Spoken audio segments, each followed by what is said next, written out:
Welcome back, friends. Close your eyes and forget the Hollywood myths.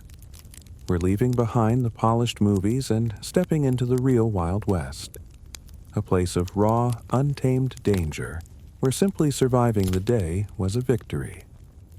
This was a world that tested your body and mind in ways you can't imagine, and I'd love to know who's on this journey with me. So, before we fully immerse ourselves in this unforgiving reality, please take a moment to hit that like button and subscribe. It means the world. And as we're about to travel through time, tell me, where are you listening from and what time is it for you? And I'm ready to dive into the past. Drop your location in the comments and let's connect through this story. Now, dim the lights, get comfortable, and let's journey into a day you'll hopefully never have to live through. Congratulations, you've just woken up in the American frontier in the 1870s. The good news? You're about to live a legendary chapter of history. The bad news? Your odds of survival have just plummeted. The very first thing that assaults your senses is the smell. Not the crisp, earthy aroma of nature, but a thick, pungent air heavy with the stench of unwashed bodies, animal manure, and what you're pretty sure is raw sewage. You see, a proper bath was a rare luxury out here, maybe a monthly event if you were lucky. Water was too precious to use for anything but drinking and cooking. As you force yourself up from a straw-filled mattress that feels like it's crawling with bugs, every muscle in your body screams in protest. There were no weekends off or vacations in this world. Life was a constant grind of physical labor from sunup to sundown. Whether you were a farmer, a miner, or a ranch hand, your body was your only tool, and you worked it until it broke. The labor was so backbreaking that even the strongest among them were hunched over and arthritic by their 30s. Can you imagine spending 14 hours a day plowing fields or hauling water, or working deep underground in a mine? It's no wonder the average lifespan here was a brutal 35 years. Your clothes, likely rough canvas or denim, chafe against your skin, and you realize they're never truly clean. Those fancy cowboy outfits you see in the movies, just fiction. As your stomach growls, you brace yourself for breakfast, a monotonous meal of hard biscuits, bland beans, and coffee. But this isn't the coffee you know. It's bitter, often boiled with crushed eggshells or even salt. It's barely drinkable, but you need the caffeine just to face the day. Before you step outside, you instinctively give your boots a good shake, a habit born from the painful experience of finding a scorpion or a venomous snake seeking shelter in the dark. One wrong move, and you could be facing a deadly bite miles from any help. Stepping out, you're immediately aware of how small you are in this vast, unforgiving landscape. The frontier is breathtaking, yes, but also a killer. The weather can turn deadly in minutes, with blizzards, tornadoes, and flash floods appearing from a clear sky. If you've settled in a town, you might feel a bit safer, but you'd be wrong. Western towns were hotbeds of disease. Without proper sewage or any concept of germs, illnesses like cholera, typhoid, and smallpox could wipe out half the population in a matter of weeks. As you walk down the dirt main street, which is more like a mud pit after rain, the stench of horse manure and garbage is everywhere. You watch the flies swarm and suddenly understand why disease spreads so easily. You pass the local saloon, which is nothing like the glamorous places in movies. It's a crude, rough-hewn room where men drink liquor that's often been mixed with turpentine or gunpowder for an extra kick. This is where most of the violence happens, not in dramatic duels, but in chaotic, drunken brawls over trivial matters. The romanticized gunfights were extremely rare. most violence was impulsive and messy. You notice that almost everyone carries a weapon, but not for dueling. They are tools for hunting, protection from predators, and for signaling. And surprisingly, many frontier towns had strict gun control laws, requiring you to surrender your firearm upon entering town limits. Real gunfights were uncommon. Most shootings were ambushes, not fair fights. As you walk by the doctor's office, a shiver goes down your spine. Medical care here is horrifying. Doctors have little to no training. Surgeries happen without anesthesia, and sterilization is unheard of. A simple cut can be a death sentence, and something as routine as childbirth can be a matter of life or death for a woman, with mortality rates as high as 1 in 4 in remote areas. Your stomach growls again, and you find a place to eat lunch, only to be served more tough, preserved meat, and overcooked vegetables. Food poisoning is a constant risk.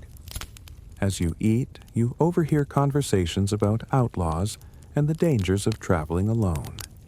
Law enforcement is almost non-existent, with one sheriff responsible for thousands of square miles. Justice is often dealt with by vigilante mobs, who might hang a man for stealing a horse before sunset, regardless of his guilt. You visit the general store and are shocked by the isolation and the prices. A simple can of peaches could cost the equivalent of $20 today. Mail is unreliable, and you might go years without news from your family back east. This isolation takes a terrible toll, contributing to high rates of depression and suicide. As the day turns to evening, you watch a storm gather, knowing that a simple weather event could be a death sentence. Your cabin offers little protection from the elements. As you sit in the growing darkness, lit only by a single candle, you realize how different this reality is from the myths. You are just a person struggling to survive.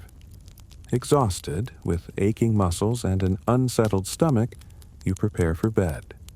Fire is a constant threat in your flimsy cabin, and you know a single spark could mean losing everything.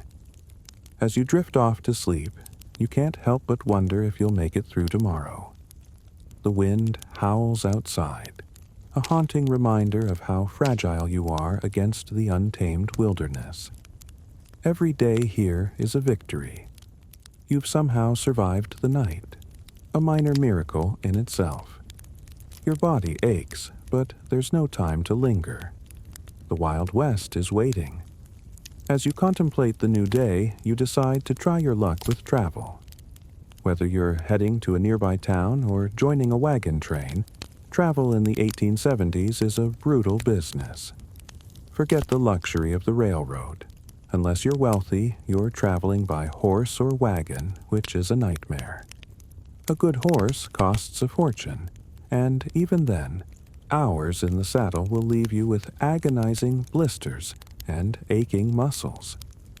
A spooked horse could easily throw you, leaving you with broken bones miles from help.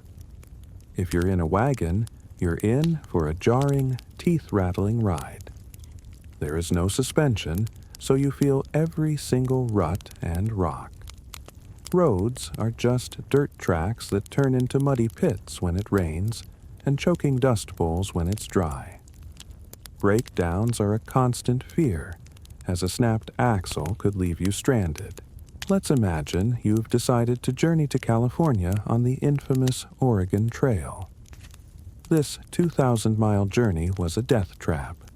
Of the hundreds of thousands who tried it, an estimated 1 in 10 didn't survive. The trail was known as the nation's longest graveyard, with roughly 10 to 15 people dying for every single mile. The trail was lined with unmarked graves. The number one killer? Disease. Cholera was a monster, wiping out entire families in a single day. A person could be healthy at breakfast and dead by dinner. Crossing rivers was just as deadly, with wagons capsizing and drowning people and livestock in a matter of minutes. Contrary to what you've heard, Native American attacks were incredibly rare. Most of the deaths came from horrific accidents, getting run over by a wagon, drowning, or being trampled by animals. The psychological toll was immense. Families buried their children and spouses along the trail and had to keep moving, with no time for grief. As you travel, you start to notice something that Western movies never show you: the incredible diversity of people. The frontier wasn't just white cowboys. You see Chinese immigrants building railroads, Mexican families who have been here for generations, and black cowboys who made up a significant portion of ranch hands. But this diversity didn't mean equality. Racial violence was a constant presence. Chinese workers were given the most dangerous jobs for the least pay. Native American nations were systematically removed from their lands, and their populations decimated by disease, warfare, and the deliberate destruction of their food sources. The reality of westward expansion was a catastrophe for indigenous peoples, who were pushed onto reservations and had their culture erased in boarding schools. The romanticized cowboys versus Indians story is a massive distortion of this complex and tragic history. You also see the frontier's women, who were far from helpless damsels. These women performed incredibly demanding physical labor, often working in the fields, tending livestock, and defending the homestead while also managing the household. Many became widows young and had to run farms and businesses alone. Despite their essential role, they had almost no legal rights and could not vote or own property. Then there were the soiled doves, the prostitutes in the saloons. Their lives were grim, often marked by poverty, abuse, and disease. A few women found more freedom here than back east, and some Western territories granted women the right to vote decades before the rest of the country. As evening approaches, you wonder about law enforcement. It's a messy and complex reality. Sheriffs were few and far between, and in remote areas, justice was handled by vigilante groups who would hang someone for stealing a horse with no trial. The violence was not like the movies. It was often impulsive and chaotic, driven by alcohol and petty arguments. A simple bar fight could turn deadly in a flash. You seek shelter for the night in a hotel, but don't expect comfort. You'll be sharing a room and a bed with strangers on sheets that haven't been changed. The bathroom is an outhouse, and privacy is non-existent. It's another night of constant vigilance. As you fall into an exhausted sleep, you reflect on the sheer endurance it takes just to exist here. Every day, every hour is a battle for survival. You wonder if you have what it takes to do it all over again tomorrow. Morning arrives again in the Wild West, and with it comes hunger, a constant companion on the frontier. Food here in the 1870s bore little resemblance to the varied, convenient diet you are accustomed to in the modern world. Let's explore what keeping yourself fed would actually entail in this harsh environment. The good news is that game was still relatively plentiful in many areas. Deer, elk, rabbits, and various birds could supplement your diet if you had the skills to hunt them. The bad news? Hunting required expensive ammunition and demanded time away from other essential work, making it a luxury many settlers couldn't afford during busy seasons. Most frontier families relied heavily on foods they could grow, preserve, or purchase in bulk. The staples of the frontier diet were beans, corn, and pork. Dense in calories but brutally monotonous and nutritionally incomplete. Fresh fruits and vegetables were available only in season for a few months at most, and winter diets often contained no fresh produce whatsoever. This lack of dietary variety led to widespread nutritional deficiencies. Scurvy, caused by a vitamin C deficiency, was a common problem during winter and early spring. The symptoms, including bleeding gums, loosening teeth, and joint pain, were well known but almost impossible to prevent with the available resources. Other deficiency diseases affected growth in children and caused various chronic health problems in adults. Food preservation was a critical survival skill and a constant chore. Without refrigeration, meat needed to be consumed quickly or preserved through smoking, salting, or drying. These methods deterred bacterial growth but drastically changed flavors and textures while reducing nutritional value. The heavy salt content of preserved foods contributed to high blood pressure and other health issues. Women spent enormous amounts of time preserving food when it was abundant for use during scarce periods. Vegetables were pickled in vinegar or fermented.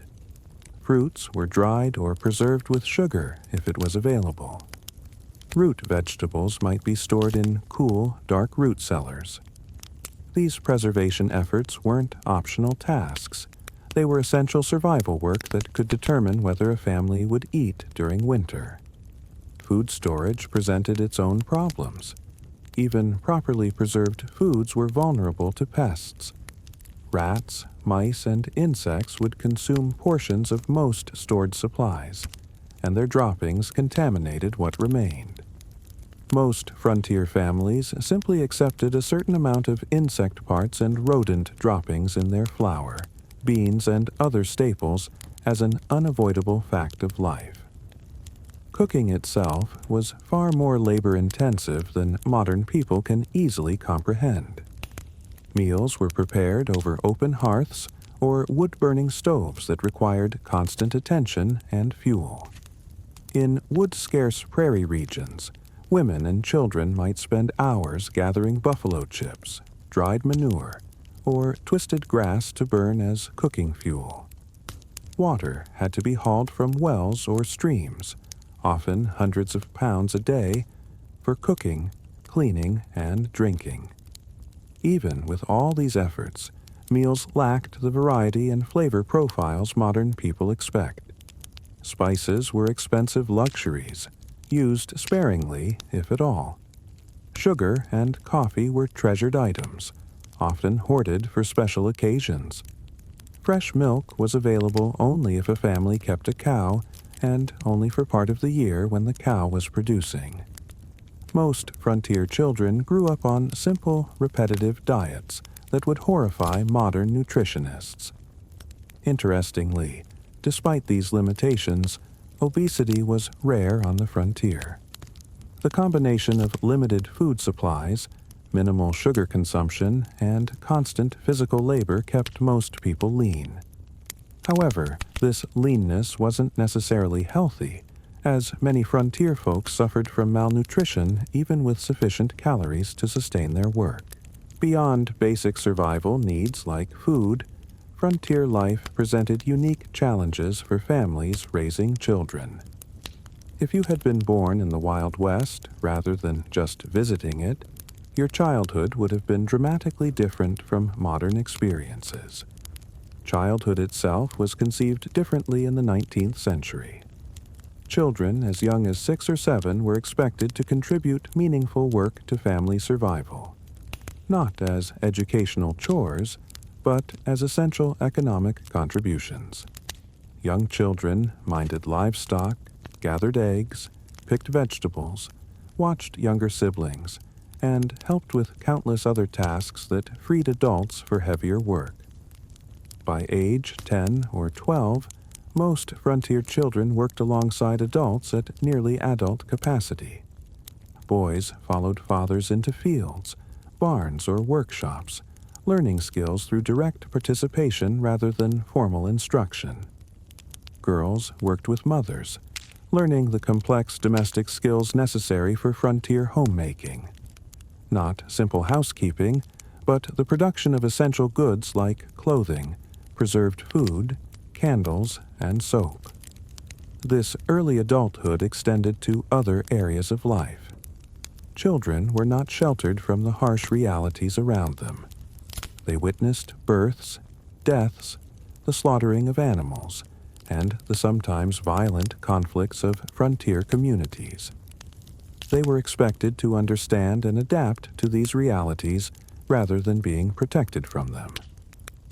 Education, as modern people understand it, was limited and inconsistent on the frontier. In established towns, schools might operate for a few months each year, typically during winter when agricultural work was minimal. One teacher, often barely educated themselves, might be responsible for students ranging from 5 to 17 years old, all studying in a single room. Physical conditions in these schools were challenging. Buildings were poorly insulated, leading to freezing conditions in winter and stifling heat in warmer months. Supplies were minimal, perhaps a few shared textbooks, slates for writing that had to be constantly erased and reused, and minimal paper that was treated as a precious resource. Corporal punishment was the standard disciplinary approach, with whipping or beatings administered for infractions as minor as whispering or failing to memorize assigned material. In more remote areas, formal schooling might not exist at all. Some families conducted home education using whatever books were available, but many frontier children received only the most basic literacy and calculation skills, if that. Their education focused instead on practical knowledge, how to predict weather, track animals, prepare soil for planting, treat common injuries, and perform the countless other tasks essential for survival. Child mortality remained devastatingly high throughout the frontier period.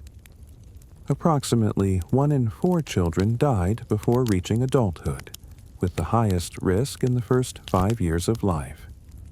Diseases that modern medicine easily prevents or treats: measles, diphtheria, scarlet fever, and whooping cough, routinely killed or permanently disabled young children.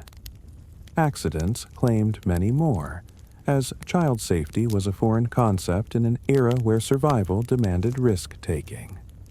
The psychological impact of this mortality on both children and parents is difficult for modern people to comprehend. Most children grew up watching siblings die. Parents expected to lose children and often gave the same name to a subsequent child if an older sibling died young. A practice that seems strange today, but reflected the different relationship with mortality in an era when death was an everyday presence. As you consider this stark reality, you have to ask yourself, could you have endured a life where childhood was a brief, harsh apprenticeship for survival, and where every illness was a potential death sentence? You have survived another day and night, and have a deeper understanding of the physical toll of this life. But the challenges were never just physical. The frontier also waged a relentless war on your mind. In this world, the simple concept of safety, something we take for granted, was a foreign luxury. The constant threat of snake bites in your boots, outlaws on the trail, or a sudden deadly storm created a constant hum of low-level dread. Your mind was always on high alert, scanning the horizon, listening for every strange noise, never truly at rest. This state of perpetual vigilance was a profound psychological toll that led to a pervasive exhaustion that no amount of sleep could cure. The isolation was another silent killer. Out here, the profound loneliness could settle in your bones like a deep chill. You might go weeks, or even months, without seeing a new face or hearing a new voice. A neighbor could be miles away, and news from the outside world was often weeks or even months old. Letters from back east might take so long to arrive that the people who wrote them had already moved on, or worse. For many, this psychological pressure led to a state known as prairie madness, a form of severe depression and anxiety that could drive settlers to abandon their homesteads and sometimes even lead to suicide. The darkness here was not just the absence of light, it was a profound, suffocating void, amplifying every creak of the floorboards and every rustle outside your flimsy cabin walls. You've learned to read the sky, to feel the subtle shifts in the wind. But even so, a frontier storm can catch you by surprise. One moment, the sun is shining, and the next, a deep, ominous gray descends on the horizon. The temperature drops with alarming speed, and a biting wind whips up from the north. You make it back to your cabin just as the first flurries begin, but this is no gentle snowfall. This is a blizzard. Within minutes, the flakes turn into a thick, blinding white curtain, and the wind howls like a hungry wolf, shaking your cabin to its very foundation. You can barely see your hand in front of your face. The temperature inside your cabin plummets. You pile on every scrap of clothing you own and desperately feed the fireplace what little wood you have left, but it feels like you're just holding back a tidal wave of cold. The cold seeps into your bones, and you feel the first tingles of hypothermia. You huddle by the fire, watching the small flame flicker in defiance of the roaring gale outside. You can't see, you can't hear anything but the wind, and you know that if you go outside, you would be lost in seconds. The thought of being trapped in this frozen white hell is terrifying, but it's the only option. Every gust of wind feels like a punch, and you pray the hastily built roof holds. This is the reality of extreme weather on the frontier. Not a cozy snow day, but a fight for your life, where your only shelter is a wooden box against the full, terrifying might of nature. As the long hours stretch on, you realize how utterly vulnerable you are. No emergency services to call, no weather forecast to warn you, no central heating to keep you safe. Your survival depends on the strength of a few nails, the warmth of a small fire, and a bit of luck. The minutes feel like hours, and the hours feel like a lifetime. You begin to understand why the real heroes of the Wild West weren't the fastest gunslingers, but the ordinary people who survived these relentless days and terrifying nights, huddling against the cold, praying for dawn. The ones who simply refused to give up. As the storm finally begins to weaken, replaced by an eerie stillness, you look out at a world transformed. A blanket of snow covers everything, a pristine but deadly reminder of the night you just survived. You feel a new ache in your bones, a deep exhaustion that goes beyond muscle strain, the exhaustion of your very will to live. But you made it. Let's rewind the clock to the early 1800s. The Wild West isn't yet a place of towns and ranches. It's a vast, unexplored wilderness of towering mountains and roaring rivers. Your journey starts not on a wagon train, but in the moccasins of a mountain man, a solitary fur trapper. You are a different breed of human altogether. Your skills aren't just about survival, they are about thriving in a land that wants to kill you. You know how to track a beaver by the smallest ripple in a stream, how to read the clouds for a coming storm, and how to build a shelter from nothing but a few pine boughs and a buffalo hide. Your entire world is contained in your pack. A knife, a rifle, some black powder, a few pounds of salt pork, and your traps. Your entire fortune depends on the number of beaver pelts you can collect, the hairy banknotes that fuel the European fashion for beaver felt hats. Your life is one of profound solitude. For 9 months out of the year, you might not see another white face. Your only companions are the wind, the animals, and the constant echo of your own thoughts. You spend your days wading through freezing streams, setting and checking traps. Your hands are raw, your clothes are always damp, and your body is a road map of scars from thorns, rocks, and the occasional wildlife encounter. The threats are everywhere. A grizzly bear could tear you to shreds. A sudden river current could sweep you and your gear away in a flash. And the winter is a silent, creeping killer. If you can't find enough food, you will starve. If you can't build a fire, you will freeze. There is no doctor, no help, no one to hear you scream. But then, once a year, a miracle happens. The Rocky Mountain Rendezvous.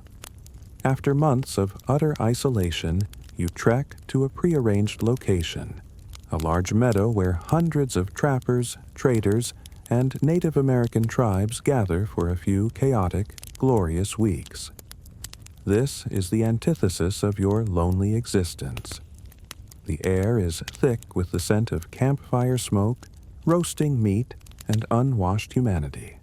It's a sensory overload. You trade your hard-earned pelts for supplies, ammunition, traps, tobacco, and, most importantly, whiskey. The rendezvous is a maelstrom of activity. Trappers tell tall tales of their near-death experiences. Native Americans trade goods and furs. Traders set up makeshift stores. The nights are filled with raucous drinking, gambling, wrestling matches, and storytelling around roaring bonfires. It's a chaotic explosion of life after a year of near death. The amount of alcohol consumed is staggering, and fights and shootings are common. But for these men, it's a vital release, a reminder that they are still part of humanity. After a few weeks, the rendezvous breaks up, and you head back into the wild, your pack heavier with supplies, your head lighter from a massive hangover, and your mind filled with memories to last you another lonely year. Let's fast forward a few decades. The trapper's era is fading as the beaver population dwindles. Now, a new breed of pioneers is heading west, the emigrants of the great wagon trains. Imagine you're standing on the banks of the Missouri River in the spring, a teeming, chaotic mass of humanity waiting to set out on the Oregon or California Trail. It's not a line of neat, covered wagons you see in the movies. It's a sea of humanity. Hundreds of families, thousands of oxen, horses, and wagons, all packed with a lifetime's worth of possessions. The air is thick with the dust kicked up by animals, the sound of shouting teamsters, crying children, and the lowing of cattle. To survive, you join a wagon train, a moving community with its own strict rules. There is a wagon master, elected to lead the train. There are scouts who ride ahead to find the best routes, and there are guards who stand watch at night. Your daily routine is a grueling, mind-numbing grind. You wake up before dawn, the air sharp and cold. You eat a quick breakfast of stale biscuits and boiled coffee.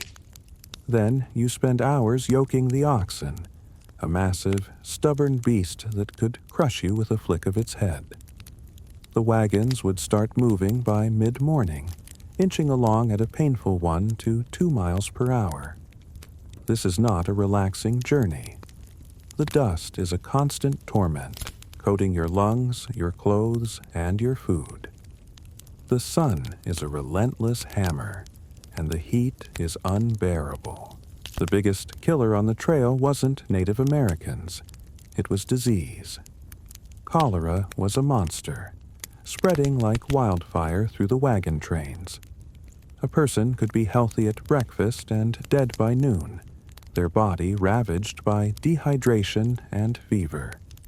Graves would be dug right by the trail, hastily marked with a simple stone or a cross, and the wagon train would keep moving. There was no time for mourning. You would watch as family after family buried their loved ones, knowing you might be next. The psychological toll of this constant loss was immense. Mothers watched their children die and had to keep walking, a heart-wrenching trauma that would stay with them for the rest of their lives. Then there were the river crossings.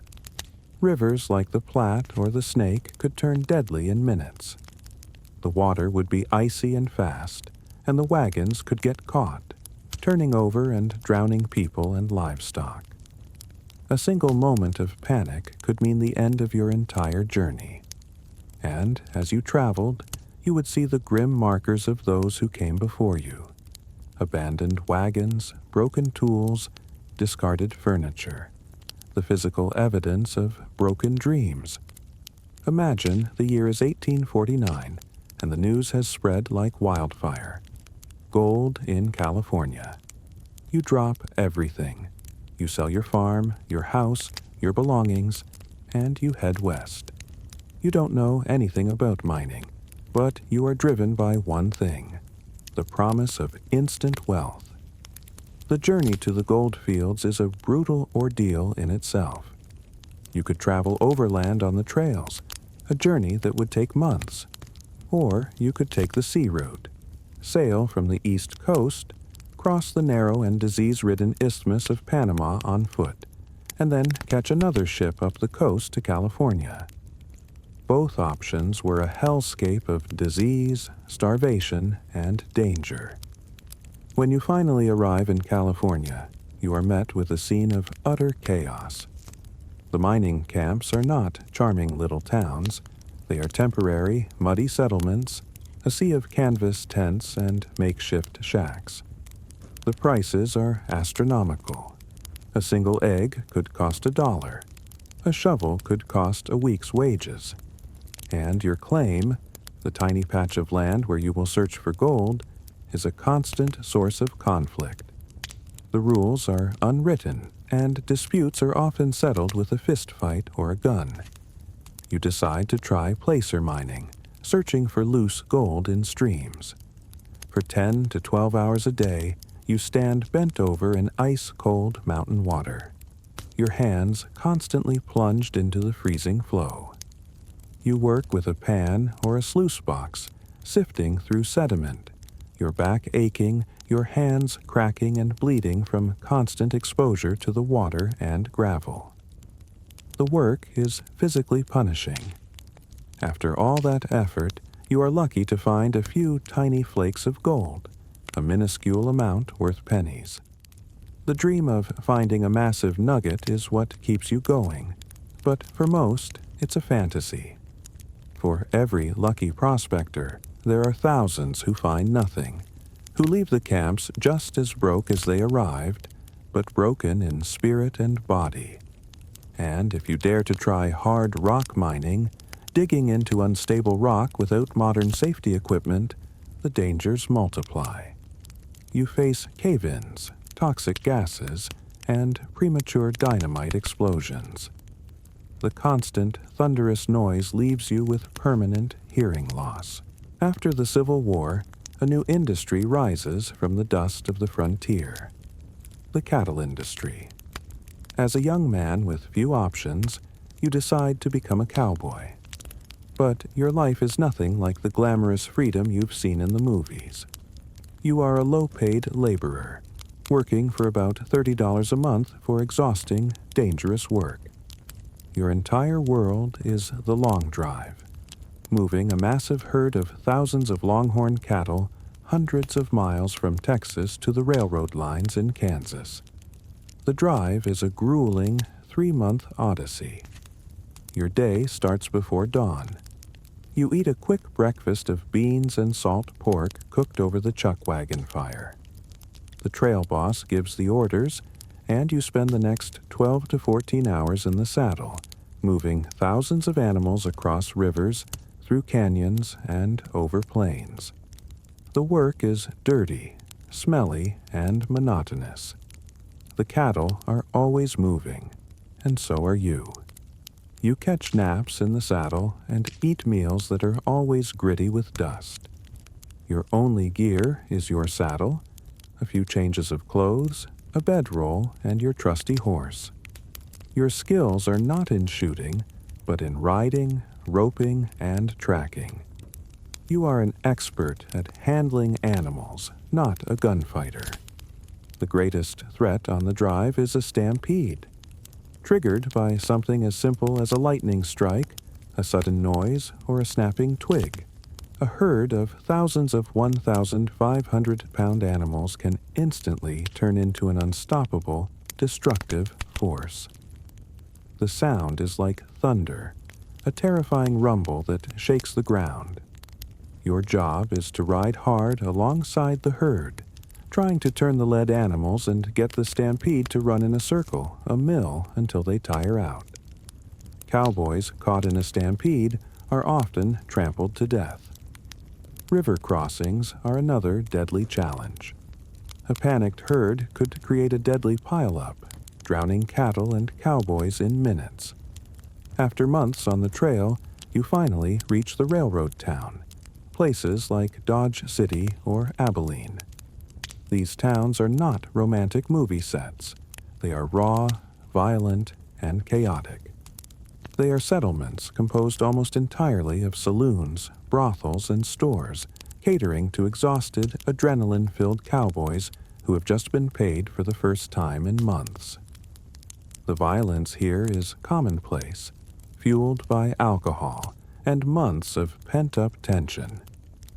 After a few days of chaotic release, you have to decide if you want to take your earnings and head home, or turn around and do it all again. Most cowboys were young men who died young from injuries, exposure, or violence. The government promises you an incredible opportunity: 160 acres of land, free under the Homestead Act of 1862, if you will live on it and improve it for 5 years. It sounds like a dream, a chance for a new life. The reality is a nightmare. The land you are given is often in the arid plains, a treeless expanse where traditional farming methods fail. The first task is to build a shelter. With no trees, you build a sod house, or soddy, by cutting and stacking dense prairie turf. These soddies are dark, damp, and constantly leak when it rains. They are a haven for insects, snakes, and rodents. They crumble without constant maintenance and are a far cry from the cozy log cabins of folklore. Next comes the back-breaking work of breaking the land for planting. The prairie sod is held together by a dense mat of grass roots that have developed over centuries. It is extraordinarily difficult to plow, so tough that it could break a plow and your back. It could take a year or more just to prepare a few acres for planting, a labor so intense that it permanently damaged the bodies of many farmers.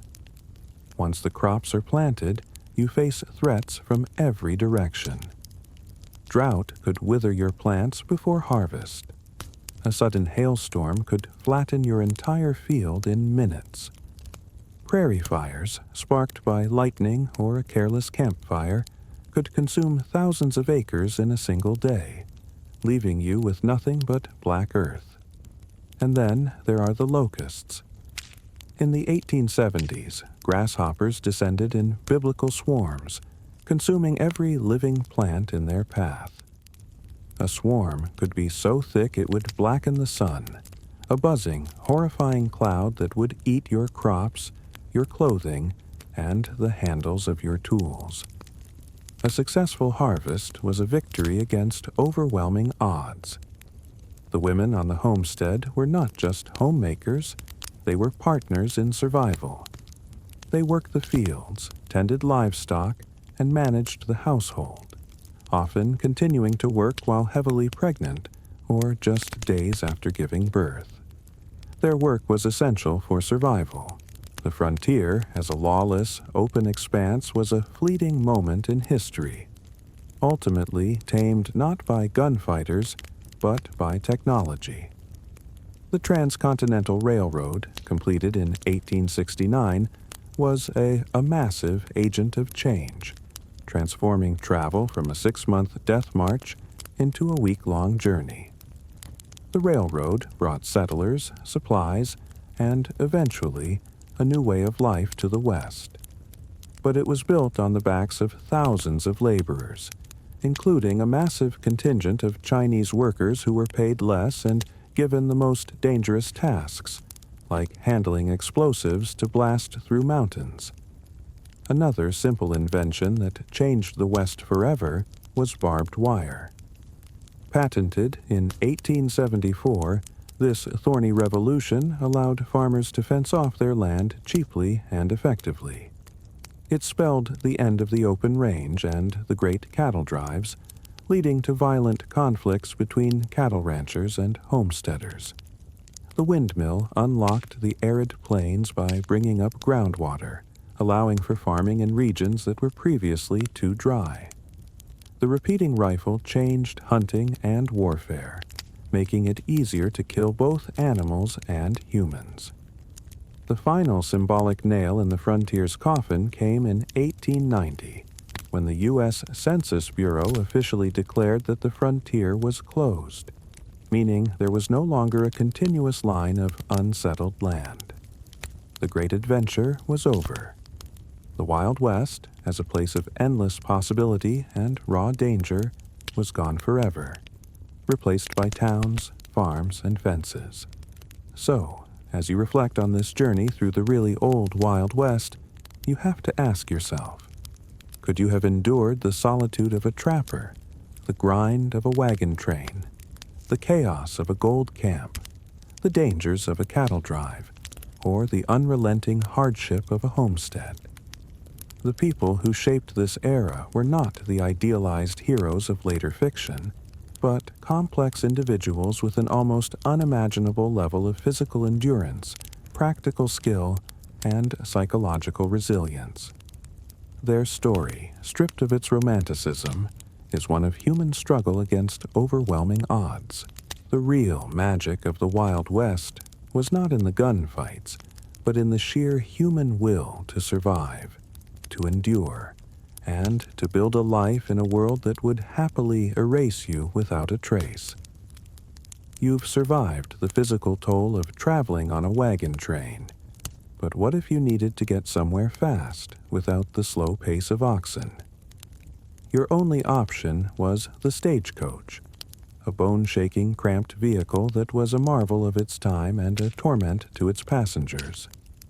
Forget the romantic image of a single, sleek coach racing across the plains.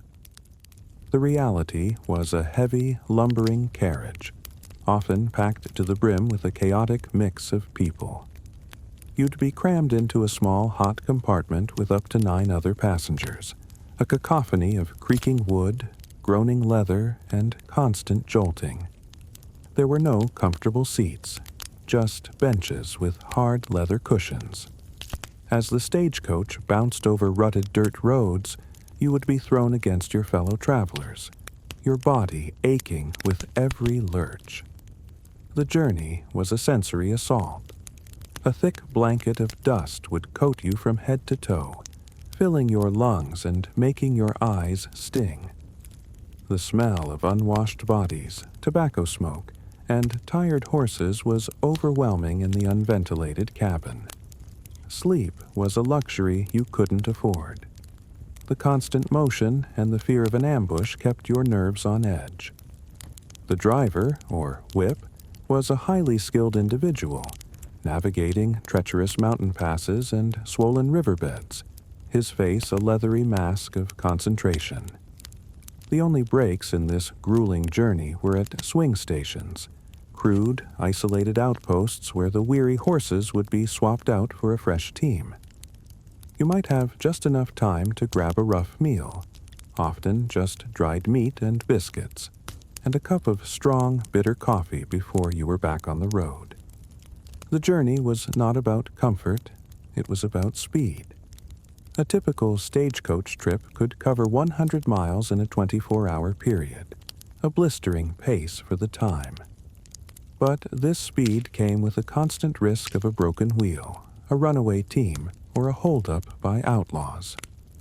The journey was a gamble, and every mile was a reminder of the thin line between making it and becoming just another statistic on the trail. Parallel to the stagecoach lines were the freight haulers. These were the unsung heroes who kept the frontier alive, moving massive amounts of goods from distant railheads to isolated towns and mining camps. Imagine a freight wagon train, not of pioneers, but of massive wagons pulled by teams of 12 to 20 oxen or mules. The sound of these wagons was a rhythmic symphony of creaking wood, jingling harnesses, and the teamsters' shouts. They moved everything from flour and whiskey to mining equipment and luxury goods, and they were a favorite target for robbers. Losing a wagon load of goods was a financial disaster that could ruin a freighter overnight. As the West expanded, the one thing people craved more than gold or land was news. A letter from family back east could take 6 months to arrive by wagon train, a delay that made you feel utterly cut off from the world. This is where a new kind of frontier hero emerged: the Pony Express rider and the telegraph operator. Before the telegraph, the most celebrated communication network was the Pony Express, a legendary service that lasted for a mere 18 months from 1860 to 1861. You can almost feel the thunder of hooves as a young rider, no older than a teenager, gallops across the plains, his entire mission to deliver a mail pouch at blistering speed. These riders were sworn to a code of honor. I am ready to ride at a moment's notice to the end of the line, to face any danger, and to brave any weather.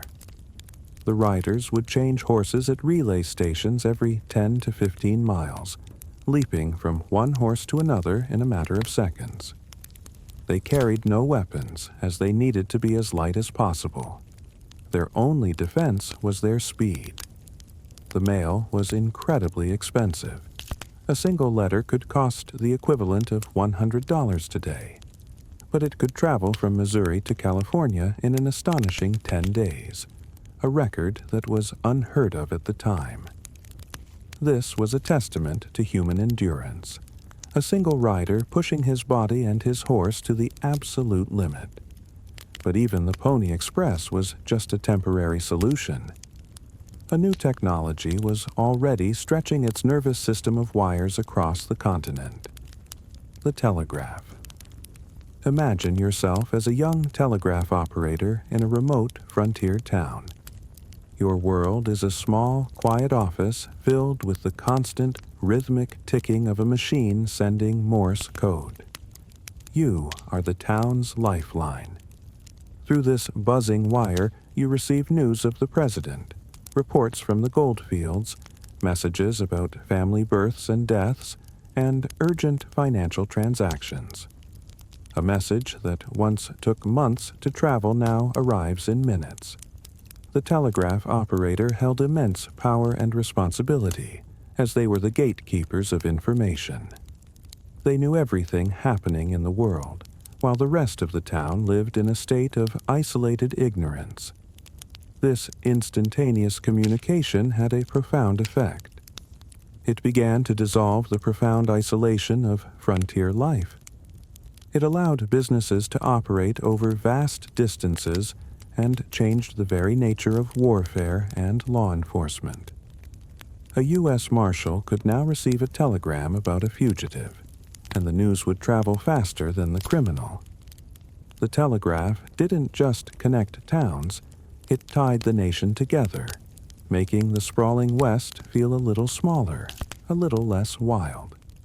The Pony Express became obsolete almost overnight with the completion of the first transcontinental telegraph line in 1861. It was a perfect symbol of the frontier itself, a brief, heroic, and ultimately unsustainable adventure, replaced by the cold, efficient march of progress. These invisible networks of transportation and communication were the true civilizing forces of the West. They didn't just move people and goods, they moved ideas and information, fundamentally changing how people lived, worked, and connected with the world. and in doing so, they spelled the end of the untamed wilderness, bringing law and order, and with it, a new kind of life. The West was no longer a blank space on a map. It was a connected network of wires and roads, a world slowly being tamed, one message and one stagecoach at a time. Imagine a man in your town has just suffered a terrible accident, a leg crushed under a wagon wheel. His screams echo through the streets, and everyone knows his fate is likely sealed. In this world, the closest thing you have to a doctor is often a sawbone, a man with little to no formal training, perhaps a few months of apprenticeship or a medical diploma bought from a mail-order catalog. The concept of germs and sterilization is decades away from being understood. The doctor arrives, likely smelling of cheap whiskey and tobacco. He lays the man on a table in a dusty room, perhaps a saloon back room, and lays out his instruments, a rusty saw, a handful of uncleaned scalpels, and some gauze. There is no anesthesia beyond a bottle of whiskey or a dose of laudanum, an opium tincture. The man is held down by several burly townsfolk as the doctor begins his work. The procedure is a brutal, agonizing affair. Amputations were common for shattered limbs or severe infections, a last-ditch effort to save a life. The sounds of the saw cutting through bone and the man's screams are something that would haunt your nightmares for years. After the amputation, the stump would be crudely cauterized with a hot iron to stop the bleeding, a horrifyingly painful process that often led to even worse infections. Without antibiotics, a simple infected cut could lead to a swift and agonizing death from blood poisoning. Even for common illnesses, the frontier offered little help. Pneumonia, consumption, tuberculosis, and smallpox were rampant killers, claiming entire families in a matter of weeks. The cures were often more dangerous than the diseases. Patent medicines, sold by traveling salesmen, promised miraculous cures for everything from a toothache to cancer. These bottles, often containing a dangerous mix of alcohol, opium, cocaine, and toxic substances like mercury, were widely popular but completely ineffective. Many people simply died from the side effects of their medicine.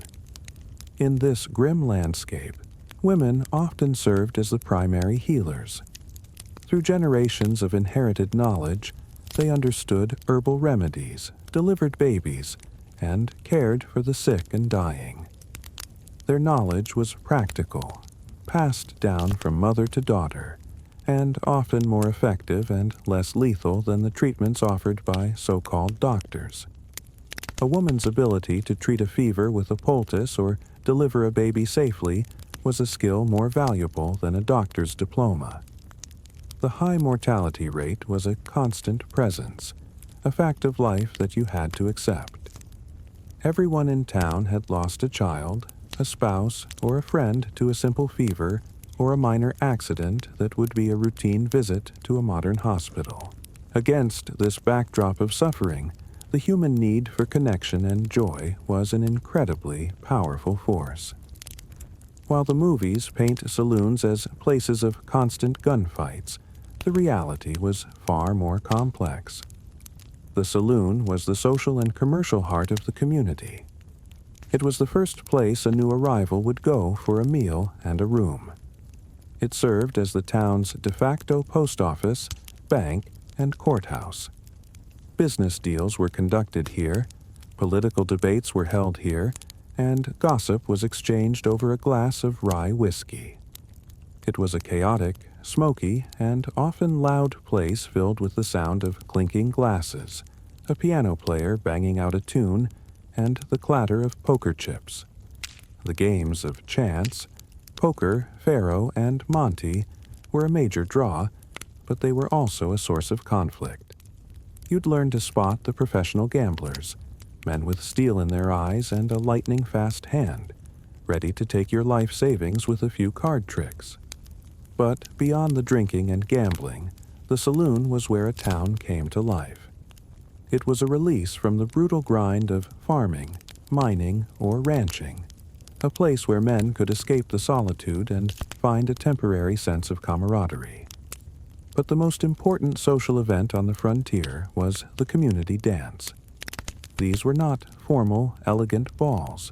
They were raucous, joyous, and often cramped affairs held in a barn, a town hall, or even a large saloon. Everyone came, men, women, and children of all ages. A single fiddler or a small band would play reels, jigs, and square dance tunes that would make your feet move on their own. The floor would shake with the stomping of boots and the rustle of dresses. The air would be filled with laughter, shouted commands from the caller, and the joyful shouts of a community letting loose. For the young men and women of the frontier, these dances were often their only chance to meet and court potential partners. For the adults, they were a lifeline, a shared moment of relief from the grinding hardship. The dance was a physical manifestation of a community coming together. It was a place where people forgot about their aching muscles, their lost loved ones, and the constant threat of danger. It was a reminder that they were not just isolated individuals struggling to survive, but a community bound together by shared hardship and a fierce desire for connection. In a world where death was a constant shadow, these moments of shared joy were a vital part of the human spirit's endurance. In the gritty towns of the Wild West, a seemingly simple resource was the most precious of all: water. Forget running pipes or fire hydrants. The very existence of your town depended on a single communal well or a nearby river. Your day began and ended with the backbreaking chore of hauling water. You would carry 2 heavy buckets from the well, the creak of the wooden pulley, a constant soundtrack to the town's life. Every home had a water barrel by the door, a sacred object that was constantly guarded. A full barrel meant a chance to cook, to wash a shirt, or to give a drink to a thirsty animal. An empty one meant a day of thirst and struggle.